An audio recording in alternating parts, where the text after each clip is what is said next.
అక్కడ యేసు ప్రభు రాకడకు యుగాంతానికి సూచనలు మాట్లాడాడు. తీసారా? 15వ వచనం చదువు. అదుగదుగో ఇప్పటిదాకా నేను ఏది రెఫరెన్స్ మీకు చూపించానో దానియేలు గ్రంథంలో అదే ఎత్తుతున్నాడు చూడు యేసయ్య. ప్రవక్త అయిన దానియేలు ద్వారా చెప్పబడిన నాశనకరమైన హేయ వస్తువు పరిశుద్ధ స్థలమందు నిలుచుట మీరు చూడగానే చదువువాడు గ్రహించుగాక. ఇక్కడ ట్విస్ట్ ఉంది. దీనికి పరిష్కారం కావాలంటే అక్కడికి వెళ్ళాలా, దానియేలు దగ్గరికి వెళ్ళాలా. ఇందాకనే చూపించాను. హేయ వస్తువు గుర్తుపెట్టుకోండి. హేయ వస్తువు 2 సార్లు నొక్కా. ఓకే, చూడు. పరిశుద్ధ స్థలమందు నాశనకరమైన హేయ వస్తువు నిలుచుట మీరు చూడగానే చదువువాడు గ్రహించుగాక. యోదయలో వారు కొండలకు పారిపోవలెను. మిద్దె మీద ఉండువాడు తన ఇంటిలో నుండి ఏదైనా తీసుకొని పోవుటకు దిగకూడదో. ఎవరి గురించి చెప్తున్నాడు ఇది? ఇశ్రాయేలు జనాంగానికి రాబోతున్న పరిస్థితి.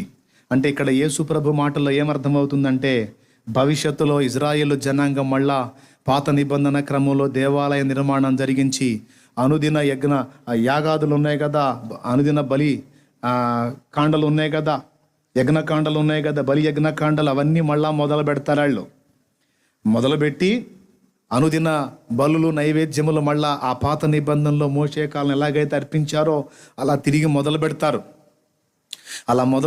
మళ్ళా ఆవరణం, పరిశుద్ధ స్థలం, అతి పరిశుద్ధ స్థలం అని 3 విభాగాలుగా మందిరాన్ని ఏర్పరిచి వాళ్ళు మళ్ళా అనుదిన బలిని మొదలు పెడతారు. యేసయ్య చెప్తున్నాడు ఇది. అలా ప్రారంభమైన తర్వాత ఇక వీడి గవర్నమెంట్ స్టార్ట్ అయ్యి 3.5 ఏండ్లకు వీడు అందరినీ విచారిస్తాడు. అంతటా నా బొమ్మే పెట్టి పూజిస్తున్నారా? అంతటా నా మాటకు విధేయత చూపుతున్నారా అని వీడు గవర్నమెంట్ స్టార్ట్ అవగానే అడిగితే, అయ్యా అందరూ విధేయత చూపుతున్నారు, అందరూ మీ పరిపాలనకు సంతకాలు పెట్టారు, కానీ కొంతమంది ఉన్నారయ్యా తమరు క్రీస్తు అంటే ఒప్పుకోవటం లేదు, నజరేయుడుగు యేసే క్రీస్తని అతడినే నమ్ముతున్న వాళ్ళు ఇంకా కొంతమంది ప్రపంచంలో ఉన్నారు, మన రాజ్యంలో ఉన్నారయ్యా అంటే ఏరి పారేయండి వాళ్ళందరిని అంటాడు వాడు. మొత్తానికి ముద్ర వేయాలి. నా ముద్ర ఎవడు వేయించుకోడో వాడికి తిండి తిప్పలు లేకుండా ఎండగట్టండి.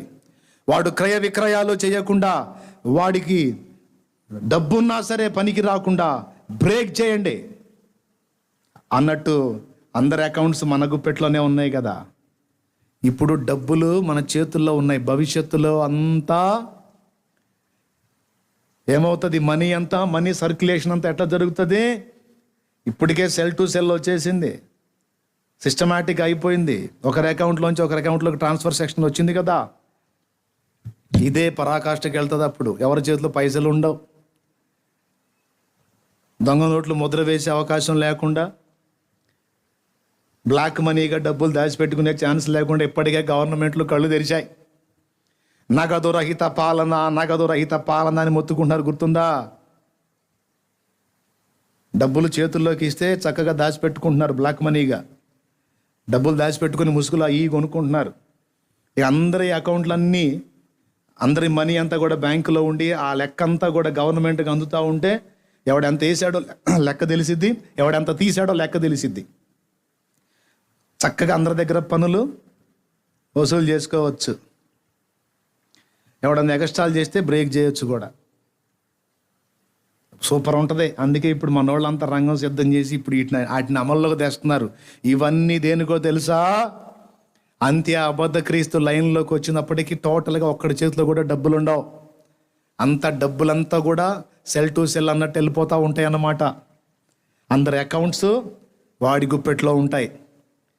ముద్ర వేయించుకున్న వాడికి అకౌంట్ లైన్లో ఉంటుంది, లావాదేవీలు జరుపుతాడు. వాడు కొంటే వాడు అమ్మితే ఎవడన్నా కొంటాడు, వాడు కొనాలంటే ఎవడైనా అమ్ముతాడు. ముద్ర లేదనుకో, కొనేదానికి లేదు, అమ్మేదానికి లేదు.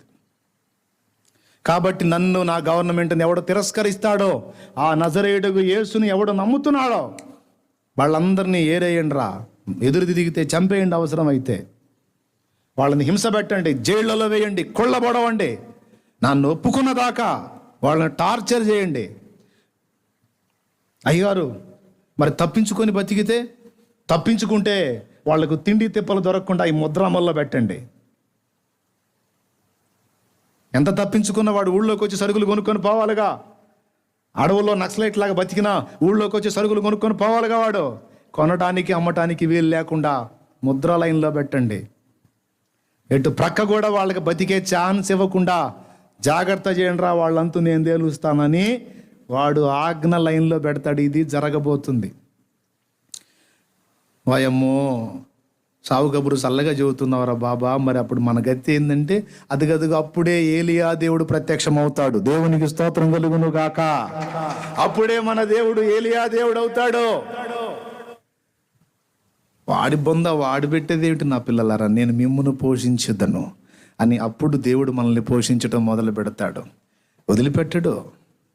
అప్పుడు ఒరిజినల్గా మనందరి మీద, ఆ అపోస్తలుల మీద కుమ్మరింపబడిన తొలకరి వాన ఉందే, మన మీద కడవరి వాన గురిసిద్ది. వాన ఎందుకో తెలుసా? అభిషేకం ఎందుకో తెలుసా? శత్రువుని ఎదిరించడానికి. ఆ మొదటి శతాబ్దంలో వాళ్ళు అభిషేకంతో నింపబడి ఎదిరించారు. కడవరి కాలంలో మళ్ళీ ఒక్కసారి రాబోతుంది ఆ పరిస్థితి.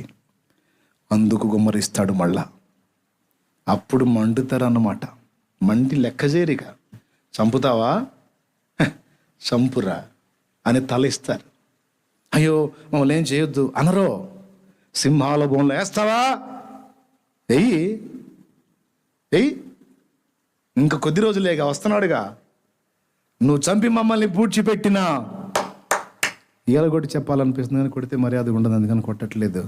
మళ్ళా లేపుతాడు రా, రాబోతున్నాడు రా, రారాజు రాబోతున్నాడు రా, యూదా గోత్రపు సింహం. సింహం చెయ్యరా, నువ్వు ఎంత టార్చర్ చేస్తావో. 3.5 ఏళ్ళేగా నీ బొంద. చెయ్యి, నువ్వు ఎంత చేసినా ఇంకా కొద్ది రోజులే. ఈ విధంగా క్రైస్తవులు ఎదురు తిరుగుతారు. ఎందుకంటే వాక్యం ఎరిగిన వారు గనుక.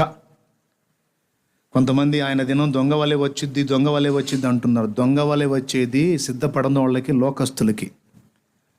మనకి దొరవలనే వస్తాడు, పెళ్లి కొడుకుగా వస్తాడు. ఆయన ఎప్పుడు వస్తాడో క్లియర్గానే మనకి లేఖనాలు రాయించి పెట్టాడు. ఆ దినము దొంగ వలె మీ మీదికి వచ్చుటకు మీరు చీకట్లో ఉన్నవారు కారు అని తెసలోనిక పత్రికలో ఎంతో స్పష్టంగా చెప్తుంటే మన దైవజనులు ఎందుకు దాన్ని ఆలోచించట్లేదు, అర్థం కావట్లేదు నాకు. తెసలోనికలోకి రాసిన మొదటి పత్రిక 5వ అధ్యాయము 4వ వచనం చదువు తొందరగా, అయిపోయిందిక. ఆ దినము దొంగ వలె మీ మీదికి వచ్చుటకు మీరు చీకటిలో ఉన్నవారు కారో. అది మీరందరూ వెలుగు సంబంధులను పగటి సంబంధులునై ఉన్నారో. మనము రాత్రి వారము కాము, చీకటి వారం కూడా కాము. అందుకే యేసయ్య రాకడ మనకు స్పష్టంగానే తెలుస్తుంది. ఎందుకంటే లేఖనాల్లో సంభవాలు చెప్పాడు. ఇవన్నీ జరుగుచుండగా ఇక ఆయన రాక సమీపమైందని మీరు గుర్తుపట్టున్నట్లు బోల్డ్ అనే సంగతులు మనకి ఇచ్చాడు. వాటిలో ఒక అతిపెద్ద నిరూపణ ఏమిటంటే ఇదే.